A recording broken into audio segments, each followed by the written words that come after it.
Chainsaw Man. Maybe you've heard of it, maybe not. Well, today we're doing Pochita, the little orange guy right there. So let's start with the basics.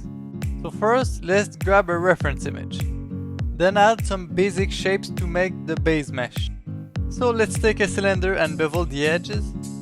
Then add a cube, subdivide it and mirror it to make the mouth. And do the same thing for the upper part of the legs, except scale it on the x-axis. And for the chainsaw, just use half a cylinder and stretch it to fit the shape. Now just go into sculpt mode and use the grab brush to make everything fit together. If you want, you can make the legs into two separate objects and we will merge them later on. Now for the handles and the tail, just add some vertex and add a skin modifier and a subdivision surface modifier. Now we can extrude the vertices to make it fit the reference image. Now that the base mesh is done, let's go into sculpt mode. Press Ctrl J, Ctrl R, Shift R to remesh everything together into one single mesh. Now we can just use the smooth brush and the pinch brush to bring everything together nicely. Also, don't forget to add a mouth and a tongue. For the eyes, I just used some basic cylinders that I attached to the body using the snap.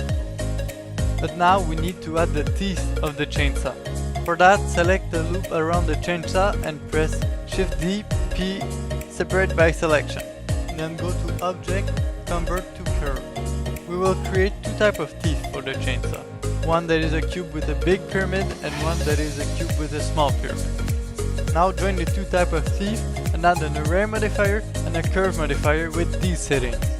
Adjust the position of the teeth with the grab tool and now you have a chainsaw. The only thing missing are the actual teeth of this little guy. For that, let's add a cone and mirror it on both sides. And there you go, our model is done. You can refine it as much as you want, but now we'll go quickly over the shading. For that, let's just use our principal BSDF and use the eyedropper to select the color from the reference image. You can also lower the roughness for the handles and the tail. And for the eyes, just use the Assign tool to make the iris black.